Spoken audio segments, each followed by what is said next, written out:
Hi, everybody. I'm Dan Wells. I write horror, science fiction, and fantasy, and I talk about games on the internet. Today, I'm going to be talking about one of my very favorite games, as I keep talking about over and over, The One Ring from Cubicle 7. We're going to talk today about The Adventurer's Companion, which is, as has been the theme recently, the number one first purchase that I recommend after you get the core book. The core book has all the rules you need to play. It has all the basic setup. It has all the basic character information and things like that. What the Adventurer's Companion does is add a ton more of it and very specifically player focused. This is not an adventure book. This is not a monster book. This isn't even a map book. Excuse me. What this has is new stuff for creating characters and for playing those characters. So there are a ton of games in the line, most of them designed around a specific region, such as Bree, Rivendell, Rohan, etc. So the Adventurer's Companion combines all of those things together. So if you buy the Rohan book, then you get all the rules for creating Rohan characters, and so on with Bree and the Rangers of the North, and etc., etc. The Adventurer's Companion gives you all of that player information without any of the background information. So as a player who wants to be part of a campaign, or just a game master who wants to give their players a ton of extra options for character creation, this is the book for you. So as an example, let's get in here and take a closer look. Right here in, well, let's just do this. Jump ahead to characters. Also, this art design is gorgeous. Like, look at that. Anyway, so the core game has 6 cultures that you can use for characters. The Bardings, Bjornings, dwarves of the Lonely Mountain, the elves of Mirkwood, the hobbits of the Shire, and the woodmen of the Wilderland. What this game adds is 13 more than tripling the total number of cultures that you can be.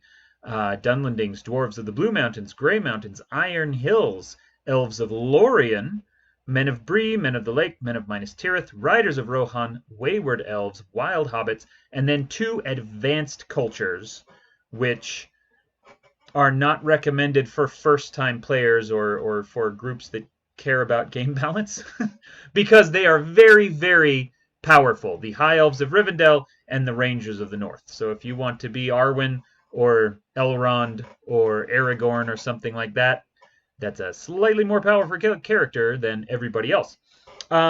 Let's take a look as an example at the Dunlandings. And when I click on a bookmark, it zooms it in. Okay, the Dunlandings, we are primarily familiar with them as the Wild Hill people that Saruman uses to attack Rohan and burn all the villages and so on. Just because they sided with Saruman there does not mean that they're inherently evil people. They're just different than the Riders of Rohan, and so when we see things through the Rohirrim perspective, then all the Dunlandings look like crazy backward savages. Really, they're just their own culture, and you could totally be them as a character. They have, kind of the standard stuff that everybody has, ideas about them, what people say about them, and then your cultural blessings, your starting skills, some interesting specialties, and then, of course, backgrounds. There are 6 backgrounds for every culture, ideas for names, and then, of course, the cultural virtues. As the game goes, one of the main leveling mechanics, and I talk about this in my core book video, is that you can get wisdom or you can get renown.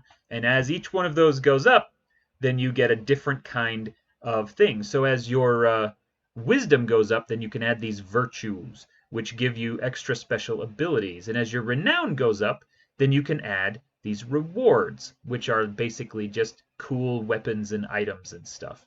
And so they have all of this information, pages and pages. What did we just look at? 1, 2, 3, 4, 5, 6 pages per culture, just of background is the world of Middle-earth is rich in culture, and one of the things I love about the One Ring is that it brings that culture, that detail, that richness out into the game. So 19 whole cultures to choose from as you're creating your characters. Now, one of the other things, this book doesn't add just new cultures. They also add some new rules. New rules! So for example, let's take a look at callings. This is a page of the core book where it talks about callings, because one of the things you will do, it's not exactly like a class. It's more of a couple of traits that define a mindset for you. And so if your character is, for example, a scholar, then you're going to have these favored skill groups, you're going to have an extra trait, you're going to have a weakness. That's it. The callings are very simple, and they just add a lot of things. So the core book has Scholar, Slayer, Treasure Hunter, Wanderer, Warden. That's it. Okay? The Adventurer's Companion adds a new one called a Leader. So if you feel like Aragorn or Boromir or whoever it was didn't exactly fit into one of those other 5 callings, there's this new one that differentiates itself meaningfully from the others and adds some new things. So that's cool. They also add a new rule called Taking Courage. Courage is essentially an extra kind of hope point. They are spent almost exactly like hope points. Plus, you can do some extra neat things with them to gain experience. Courage is designed sort of as a catch-up mechanic, or maybe as a inter-party balance mechanic. So the way it works is you identify which member of the party has the most experience. And then for every 10 points of experience less than that each other character has, that character gets a courage point up to the max of their wits. So if you if you have someone who is incredibly powerful, and their little example here is this Gismund, Marshal of the Dalelands, has 69 experience points in total. His young companion Ekgalf has only 3 experience points and a basic heart score. Oh, it's hearts, not wits. Of 4. So he gains 4 points of courage at the start of the game session. And that's just a way of letting the little characters sit on a sort of even-ish playing field with the more powerful ones.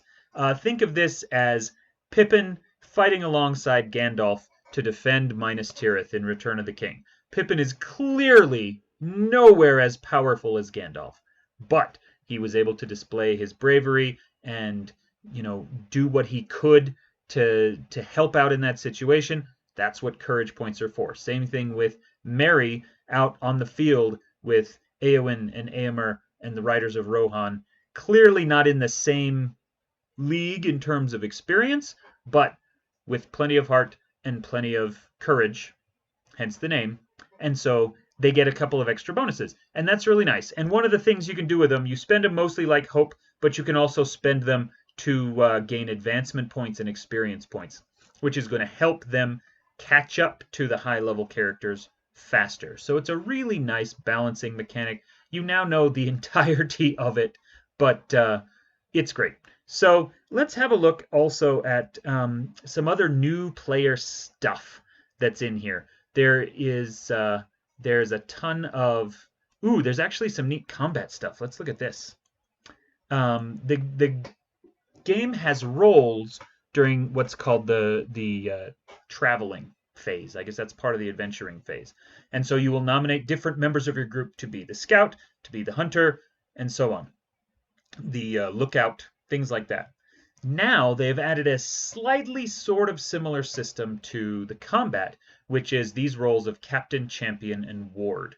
And the way combat works in the game, you pick your stances, and that kind of determines when people can act and who they can attack.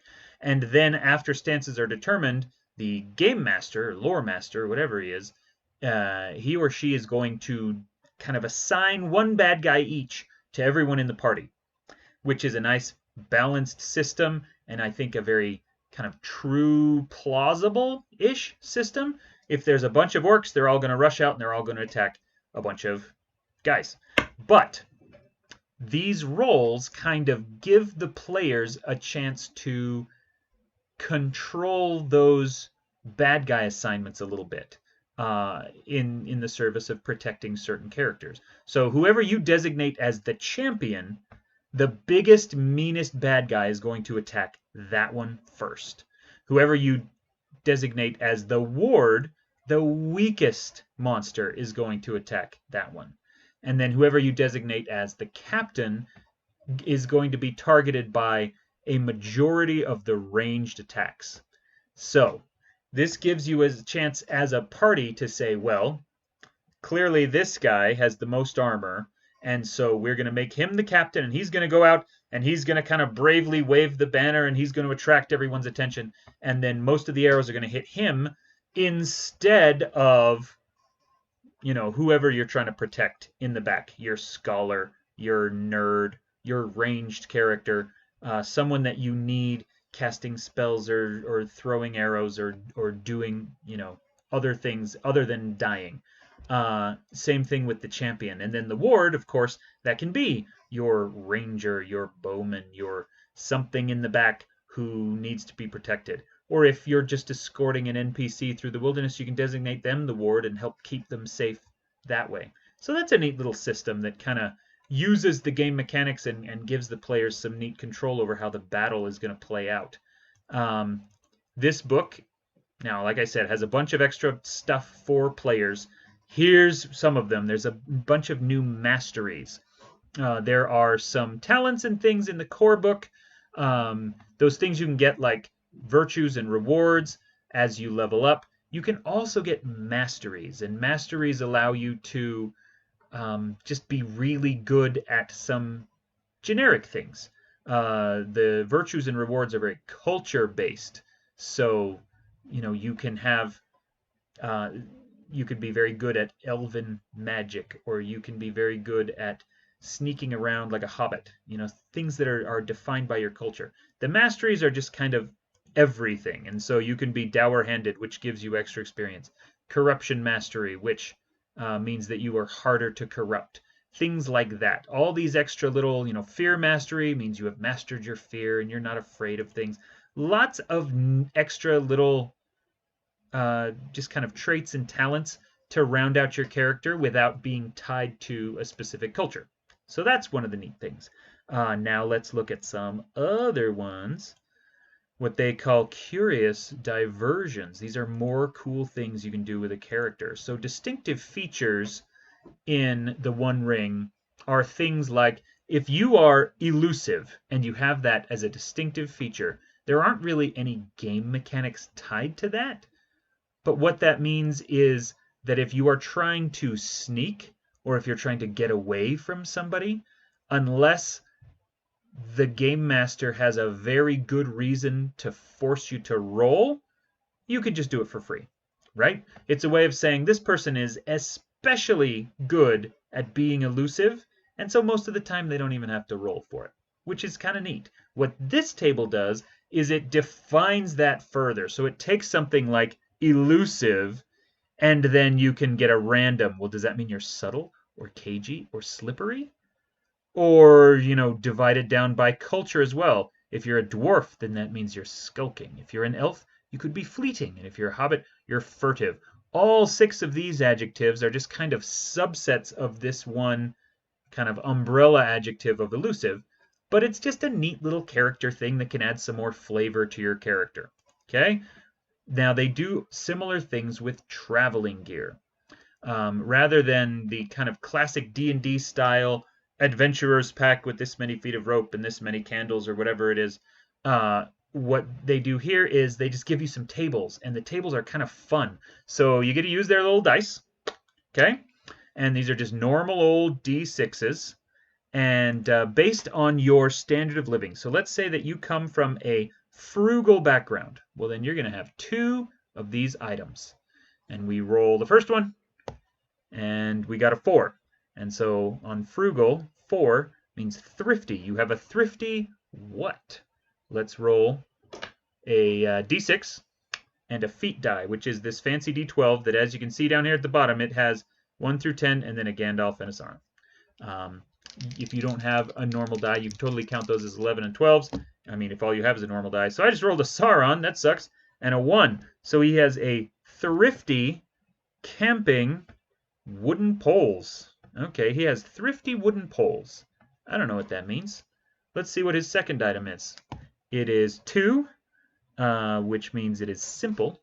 He has a simple, yet another 1, this time a 4. So a camping linen. Well, he has simple linen and thrifty wooden poles, so he could set up like a neat little tent or a lean-to, and that's a neat thing that your character has now. And so there's a lot of variety in these, which is cool, but even better, no Middle-earth game is complete without a table to find out what has it got in its pockets. So, again, we're going to roll. We have 4. Curious. And then we roll 2 of these. 1, 1. A curious stone bead. And then we find out where it came from. 3. Which I keep. 1 for luck. A curious stone bead that I keep for luck. And I just have that in my pocket.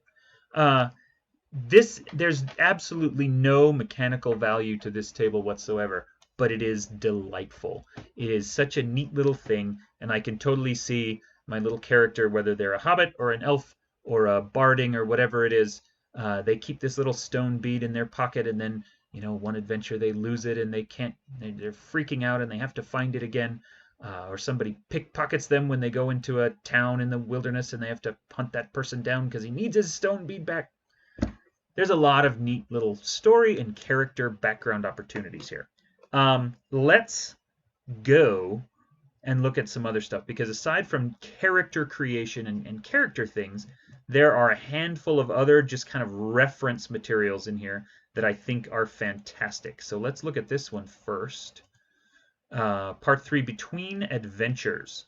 This is when you will be doing things like the fellowship phase. And the core book covers most of this information.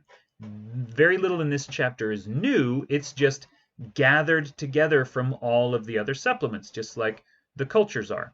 And so fellowship phase, like I say in the core book interview, this game is designed, similar to Pendragon, to be played year over year. So every 1 or 2 adventures will be a year. And that's all you do during that year. And then you go home and you farm your land, or you sell your wares to the merchant, or whatever you do at home. And then you get back together again to go adventuring some more. And what you do in your off time is called the fellowship phase. And there's a lot of fellowship actions that can be taken. So let's skip. So he talks about like how to level up. Fellowship phase is when you level up. Undertakings is what they call them.